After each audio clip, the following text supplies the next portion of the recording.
What's up, cool guys? It's Cool Guy Konic, and today, as you can tell from the really swish intro, we're going to be doing a creepypasta together. Does that sound fun? Does it? Huh?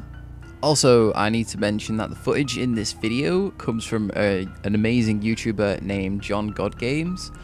He has some really cool stuff, some really cool retro gameplay videos, and he is awesome. You should check him out. I'll leave a link to his channel in the description box below. Yeah, you should check him out. He's really cool. I'm going to do a series on these creepypastas, but I thought I'd start off with something familiar, but also very, very time-consuming. Yeah. There is a creepypasta called jvk1166z.esp. Now, I know what you're thinking. Oh, this is so boring. It's a good creepypasta. Which was supposedly a mod. Was supposedly a mod for Morrowind. I'm sure we all know this creepypasta, but I'm going to read it through, then I'm going to give you my opinions, going to give you a chance to, bring out your opinions, etc., etc. So, let's get to it. Some people might recall some momentary buzz caused a couple of years ago by a particularly odd Morrowind mod. The file name was jvk1166z.esp.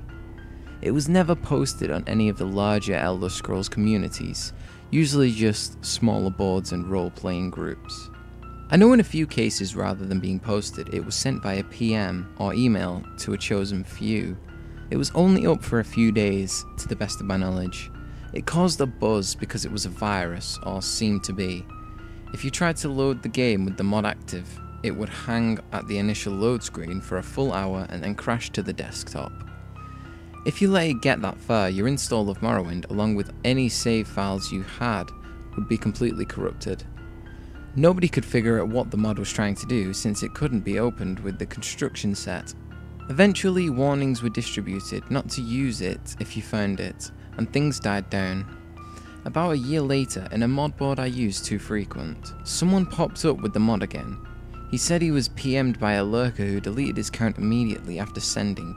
He also said that the person advised him to try playing the mod through DOSBox. For some reason, this worked, sort of.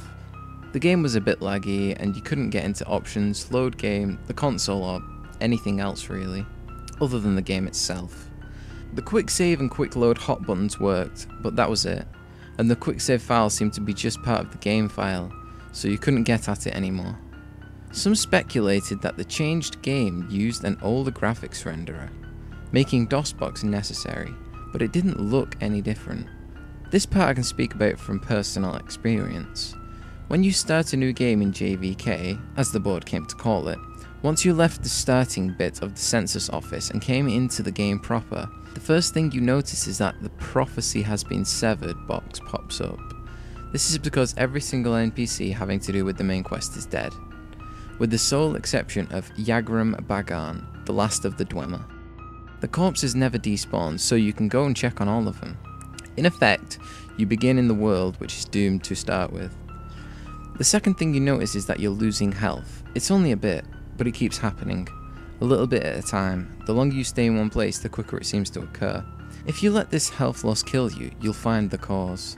A figure we came to call the Assassin, because he seemed to wear a retextured version of the Dark Brotherhood armor from Tribunal, even though the expansions don't work in JVK.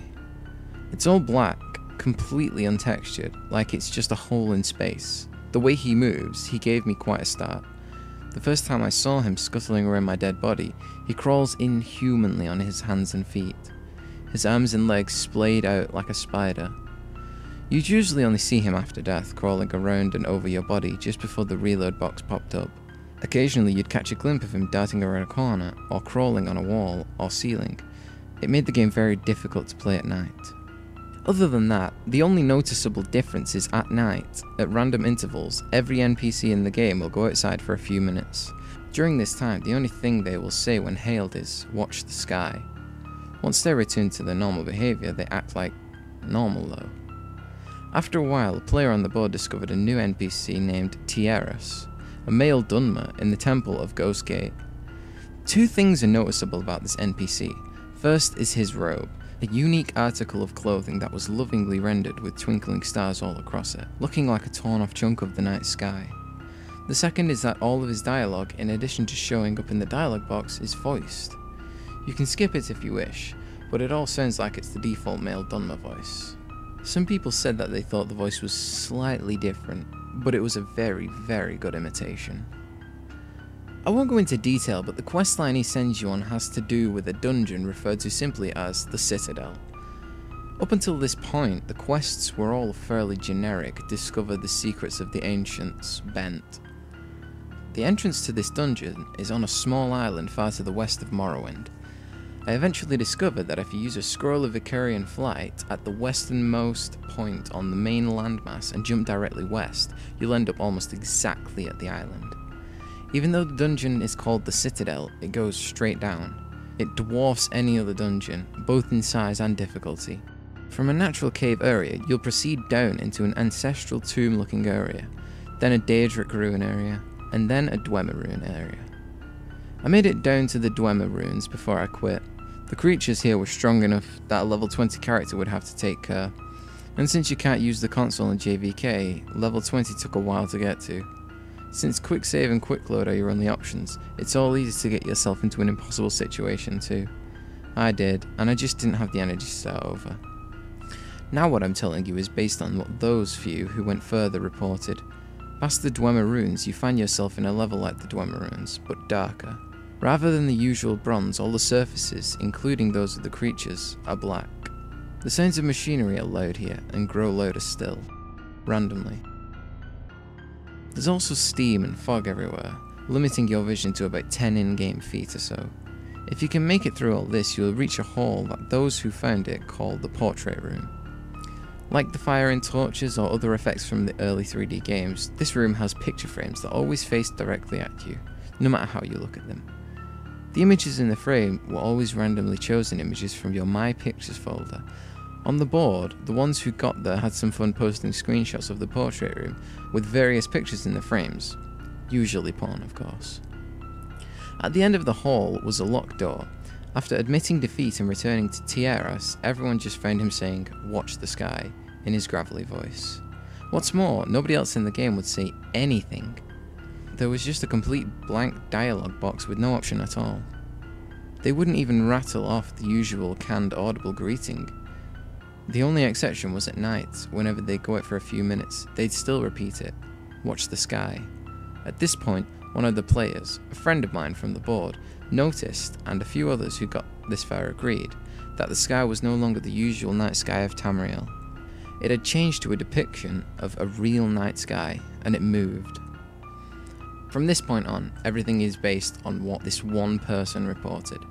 Eventually he got himself kicked from the board, but I kept in contact with him for as long as he responded.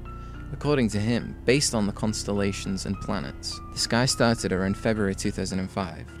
If you died, loaded, or went back into the Citadel, it would start over. When the usual day sky graphic took over, the movement would be suspended until the stars appeared again. In the space of a single night, everything would move about 2 months worth, since the timescale of JVK was more or less that of the standard game. That meant that a little bit less than an hour was equal to a 24-hour period. He became convinced that the door would open based on some kind of celestial event. Of course, waiting for that meant leaving the game running.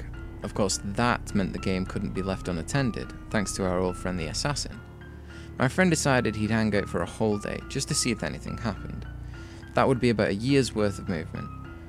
There's a post he made at the end of this experience. I loaded in Seda Neen, where it all starts.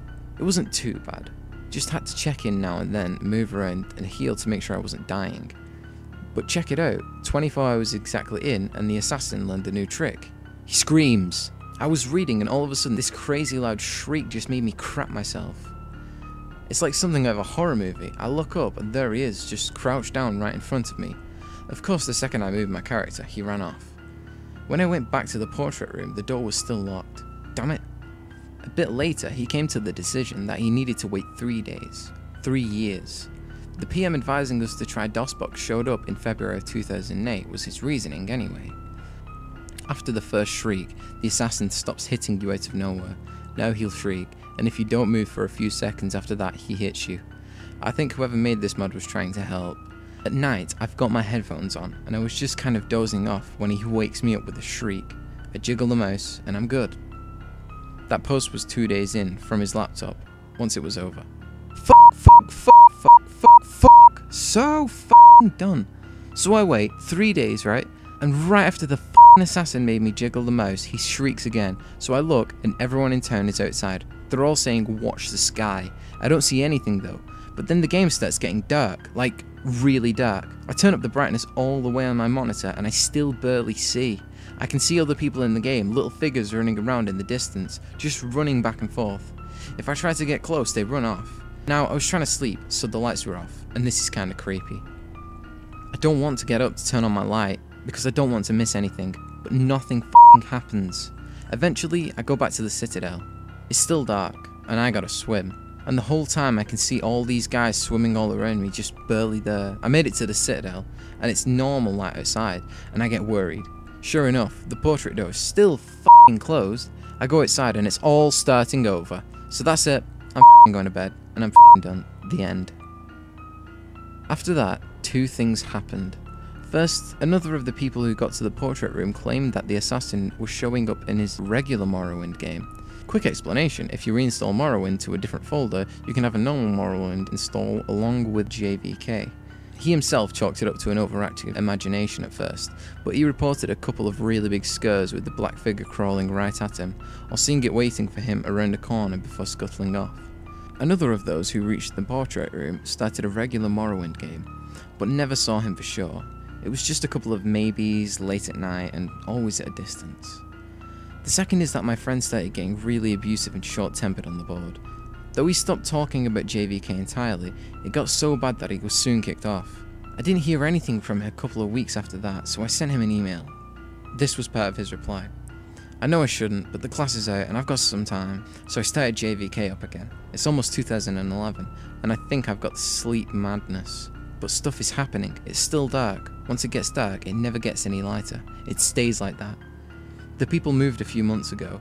Everyone in Said Anin just went to the little bandit cave and moved in. They killed the bandits inside, and now they're just standing around inside. They don't say anything anymore. They don't do anything when you click on them. I quick saved and killed one, and he just stood there until he died without fighting back. And it's like that everywhere. You have to walk, since the quick travel people are all in caves now too. But all the cities and towns are just deserted. All the people are in caves and tombs. Everyone in Vivek is down in the sewers. I'm going to Ghostgate next. I want to see if Tiaras is still there. I'll tell you what he says when I get there.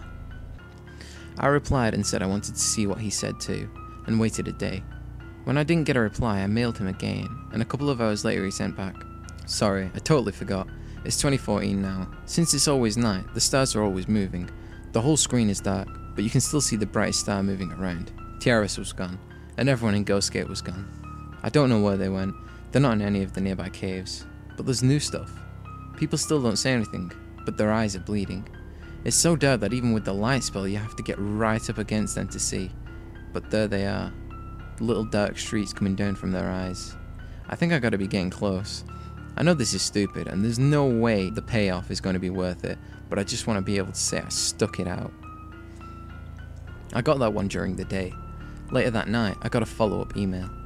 Some of the planets aren't moving right. It's pissing me off. If this keeps up, I won't be able to keep track anymore. It's almost 2015 now, I think. Fuck. I just now noticed that there aren't any monsters anymore either. I'm completely alone outside now. The main quest people's bodies are still lying around though. I went to check on them. I don't need headphones anymore, so I just leave them off. When he shrieks, it's like screaming right into my ear. I think I even kind of anticipate it. He's around a lot more now. A lot closer. He's different from the other people who started showing up, remember? They keep running around, just where I can barely see them. I have to admit, it's kind of creepy at night. Sometimes when I go to the bathroom or whatever, I swear I can see something out the corner of my eye. I'm keeping all the lights on now. I sent him a letter, jokingly telling him to get some real sleep, and left it at that. 2 mornings later, I found this in my email. It was the last thing I got from him. After this, he stopped responding completely. I just got up from a f***ed up dream, I think. The assassin shrieked at me, and when I opened my eyes, he was right there, crouching over me. His arms and legs were longer, more like spiders.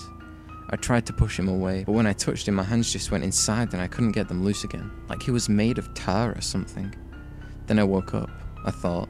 He was gone, but when I looked at the monitor, I wasn't where I was. I was in the Corpusarium with Yagram. For once, the light was okay, and I could see him all bloated on those mechanical spider legs. I sat down at the computer and he started talking to me. Not in a box, but really talking to me. In Tiaras' voice. He knew things about me. He told me things that I'd never told anyone. Some things I totally forgot about. He told me that almost nobody had made it this far, and that the door would open up soon. I just had to hang on a little while longer. He said I'd know when it was time. He said I might be the first one to see what was inside. And then I woke up for real. But I was at my computer. I still wasn't where I was.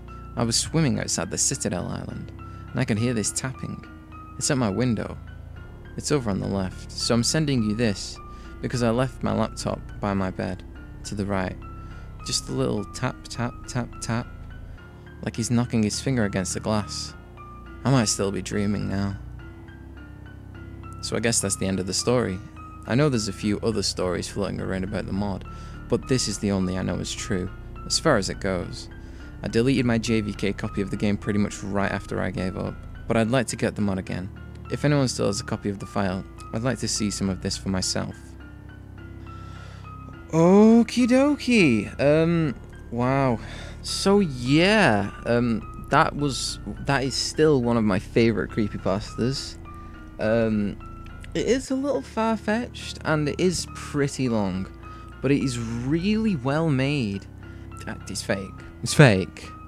You know. Duh.